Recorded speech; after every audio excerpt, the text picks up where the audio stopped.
വിവാഹത്തിന് ഇനി വെറും 2 ദിവസങ്ങൾ മാത്രമാണ് ബാക്കിയുള്ളത്. അച്ചുവിൻ്റെ വീട്ടിലാകെ ബന്ധുക്കളുടെ വരവും ചിരിയും കളികളും കൊണ്ട് ആ വീട് സജീവമായി നിൽക്കുന്നു. ഇതിനിടയിൽ ഭവാനിയമ്മ ഇടയ്ക്കൊക്കെ അച്ചുവിനെ ഫോണിൽ വിളിച്ച് ഓരോ കാര്യങ്ങൾ അന്വേഷിക്കുകയും സ്നേഹം പങ്കുവെക്കുകയും ചെയ്യുന്നുണ്ടായിരുന്നു. പക്ഷേ ആ വലിയ സന്തോഷങ്ങൾക്കിടയിലും അച്ചുവിൻ്റെ മനസ്സ് വല്ലാതെ വിങ്ങുന്നുണ്ടായിരുന്നു. കാരണം മറ്റൊന്നുമല്ല, വിവാഹം ഉറപ്പിച്ചത് മുതൽ ഇതുവരെ ബദ്രി അവളെ ഫോണിൽ ഒന്ന് വിളിക്കുകയോ നേരിട്ട് കണ്ട് സംസാരിക്കുകയോ ചെയ്തിരുന്നില്ല. ഒരു പരിചയപ്പെടൽ പോലും അവർക്കിടയിൽ ഉണ്ടായിട്ടില്ല. ചുറ്റുമുള്ളവരെല്ലാം വലിയ ആഘോഷത്തിലും ആവേശത്തിലുമാണ്. ആ വലിയ ചിരികൾക്കിടയിലും അച്ചുവിൻ്റെ ഉള്ളിൽ ഒരൊറ്റ ചോദ്യം മാത്രം ആവർത്തിച്ചു മുഴങ്ങി: എന്നെ ഇഷ്ടപ്പെടാതെയാണോ അദ്ദേഹം ഈ വിവാഹത്തിന് സമ്മതിച്ചത്? ബദ്രിയുടെ ഈ മൗനം അവളുടെ ആത്മവിശ്വാസത്തെ പൂർണ്ണമായും തകർത്ത് കളഞ്ഞിരുന്നു. തൻ്റെ ഉള്ളിലെ ഈ പേടിയും വിഷമവും ആരോടും തുറന്ന് പറയാൻ പോലും അവൾക്ക് കഴിഞ്ഞിരുന്നില്ല. എല്ലാവരും സന്തോഷത്തോടെ ഇരിക്കുമ്പോൾ തൻ്റെ സങ്കടം പറഞ്ഞ് ആ സന്തോഷം കെടുത്താൻ അവൾ ആഗ്രഹിച്ചില്ല. ജനലരികിൽ നിന്ന് പുറത്തേക്ക് നോക്കുമ്പോൾ തൻ്റെ ഭാവി ജീവിതത്തെ ഓർത്ത് അവളുടെ കണ്ണുകൾ അറിയാതെ ഇറഞ്ഞണിഞ്ഞു. മുറിയിൽ ഫോൺ അടിക്കുന്ന ശബ്ദം കേട്ടാണ് ബദ്രി അകത്തേക്ക് കയറിയത്. അജു ആണെന്നറിഞ്ഞതും അവൻ പെട്ടെന്ന് ഫോൺ അറ്റൻഡ് ചെയ്തു. എടാ ബദ്രി, ഞങ്ങൾ ഇവിടുന്ന് പുറപ്പെട്ട് കേട്ടോ, ഫ്ലൈറ്റ് 9 മണിക്ക് ലാൻഡ് ചെയ്യും. അജു അപ്പുറത്ത് നിന്നും പറഞ്ഞു. നിങ്ങൾ ഇറങ്ങുമ്പോഴേക്കും ഞാൻ അവിടെ എത്തിയിരിക്കും, ബദ്രി മറുപടി നൽകി. അല്ല അജു, ആരൊക്കെയാ കൂടെ ഉള്ളത്? ബെന്നിയും ജോണിയും റിസപ്ഷൻ്റെ അന്ന് എത്തുള്ളൂ എന്നാ പറഞ്ഞത്. ഇപ്പം ഞാനും മിയ മാത്രമേ ഉള്ളൂ. മിയയും കൂടെയുണ്ട് എന്ന വാക്ക് കേട്ടതും ബദ്രിയുടെ ഉള്ളിൽ എന്തോ ചെറിയ വല്ലായ്മ പോലെ തോന്നി. അവൻ കുറച്ചു നേരം മൗനമായി നിന്നു. ബദ്രിയുടെ നിശബ്ദതയിൽ അവൻ്റെ മനസ്സ് തനിയെ ചിന്തിക്കുകയായിരുന്നു. ഞാൻ അവളെ തെറ്റിദ്ധരിച്ചതാണോ? അവൾ എന്നെ വെറും ഒരു നല്ല ഫ്രണ്ടായിട്ട് തന്നെയാണ് കാണുന്നത്. അങ്ങനെ അല്ലായിരുന്നെങ്കിൽ എൻ്റെ വിവാഹത്തിന് പങ്കെടുക്കാൻ അവൾ ഒരിക്കലും ഇങ്ങോട്ട് വരില്ലായിരുന്നു. ഞാൻ വെറുതെ ഓരോന്ന് ചിന്തിച്ച് മിയയെ തെറ്റിദ്ധരിക്കുകയായിരുന്നു എന്ന് ബദ്രി സ്വയം ഉറപ്പിച്ചു. എടാ ബദ്രി, മറുപടി ഇല്ലാത്തത് കൊണ്ട് അജു വിളിച്ചു. നീ ഫോൺ കട്ട് ചെയ്തു പോയോ? എന്തോ ഒന്നും മിണ്ടാത്തേ? ഏയ് ഒന്നുമില്ലടാ. ഓക്കെ, എന്നാൽ നമുക്ക് വൈകിട്ട് കാണാം എന്ന് പറഞ്ഞ് ബദ്രി ഫോൺ വെച്ചു. മനസ്സിൽ അനാവശ്യ ഭാരങ്ങളൊക്കെ ഇറക്കി വെച്ച് കൂട്ടുകാരെ സ്വീകരിക്കാൻ പോകാനുള്ള തയ്യാറെടുപ്പിലായി അവൻ. വീട്ടിലെ കല്യാണ ബഹളങ്ങളിൽ നിന്നും ഒന്ന് മാറി നിൽക്കാൻ ആഗ്രഹിച്ചുകൊണ്ട് ബദ്രി ഒരുങ്ങി താഴേക്കിറങ്ങി.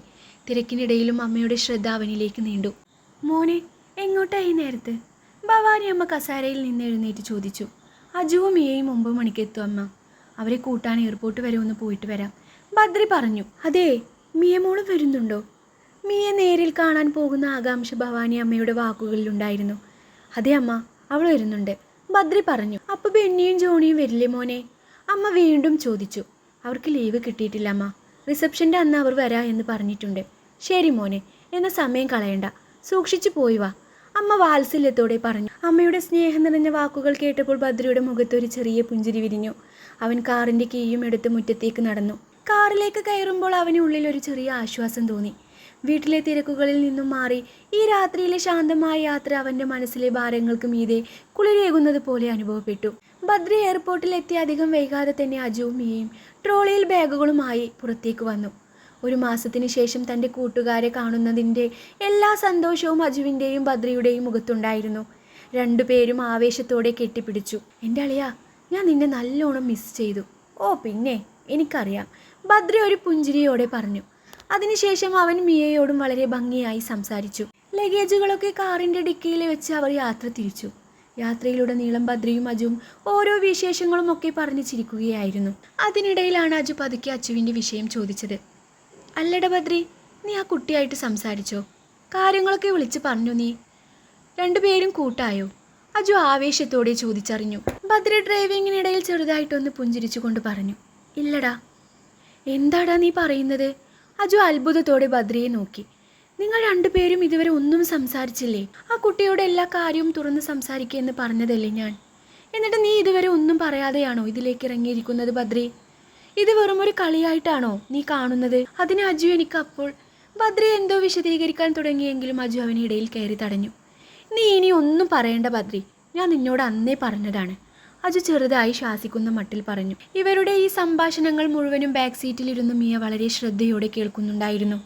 അജുവിൻ്റെ വാക്കുകളും ബദ്രിയുടെ ആ മറുപടിയും കേട്ടതോടെ അവളുടെ ഉള്ളിൽ എന്തെന്നില്ലാത്ത സന്തോഷം തോന്നി. അപ്പോൾ ബദ്രിക്ക് ഈ കല്യാണത്തിന് ഒട്ടും താല്പര്യമില്ലേ? അയ്യോ, അപ്പം ഞാൻ വിചാരിച്ചതുപോലെ തന്നെ കാര്യങ്ങൾ വളരെ പെട്ടെന്ന് തന്നെ നടക്കുമല്ലോ. മിയ മനസ്സിൽ കണക്കുകൂട്ടി. ആ വലിയ സന്തോഷവും ആശ്വാസവും കാരണം മിയയുടെ മുഖത്ത് വലിയൊരു ചിരി വിരിഞ്ഞു.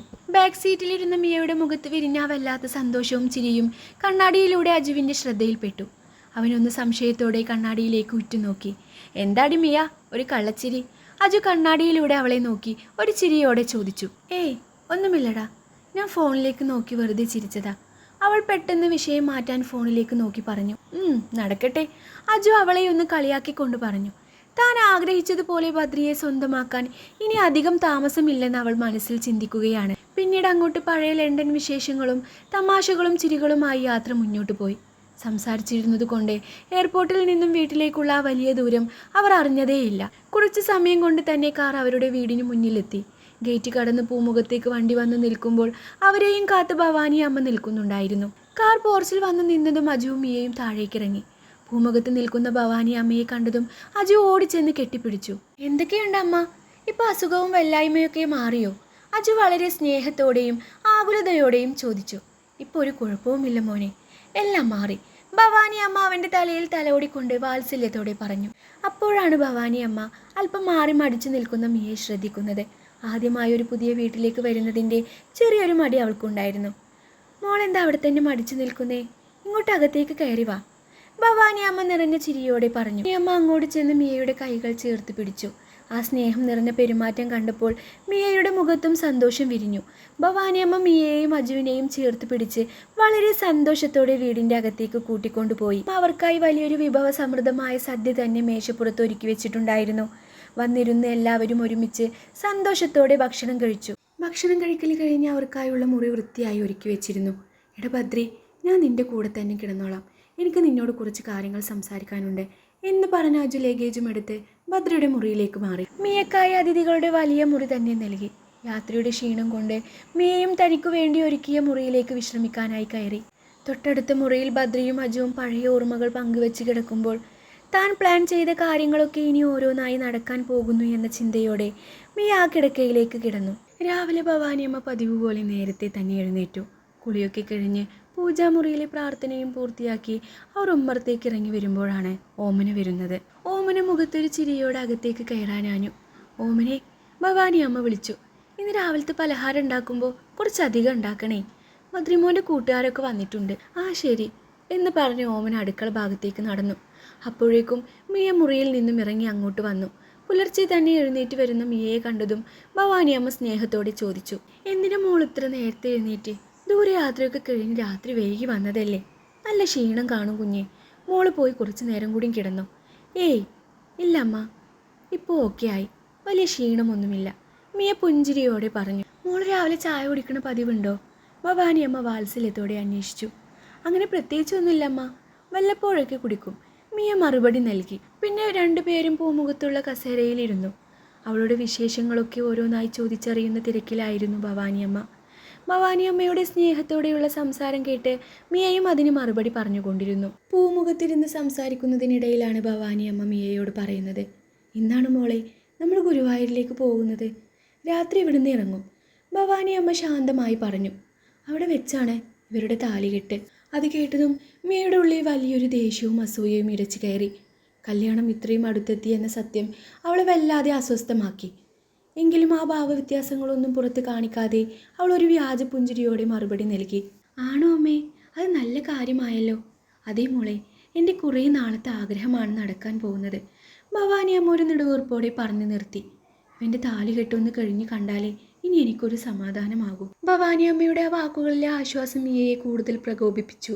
എങ്കിലും മനസ്സിലെ കലി അടക്കി അവൾ അമ്മയുടെ കൈകളിൽ പിടിച്ചു. അമ്മ അതൊന്നും ഓർത്ത് ടെൻഷൻ അടിക്കേണ്ട, എല്ലാം വളരെ നന്നായിട്ട് തന്നെ നടക്കും, മിയ ഭവാനി അമ്മയെ ആശ്വസിപ്പിക്കുന്ന മട്ടിൽ പറഞ്ഞു. അതും പറഞ്ഞ് അവൾ എഴുന്നേറ്റ് പതുക്കെ തൻ്റെ മുറിയിലേക്ക് നടന്നു. നടന്നു പോകുമ്പോൾ അവളുടെ ഉള്ളിൽ ബദ്രിയെ ഞാൻ തന്നെ നേടിയെടുക്കും എന്ന വാശിയായിരുന്നു. ആരുടെയും കണ്ണിൽ പെടാതെ പല്ലിറുമ്മിക്കൊണ്ട് അവൾ സ്വയം പിറുപിറുത്തു.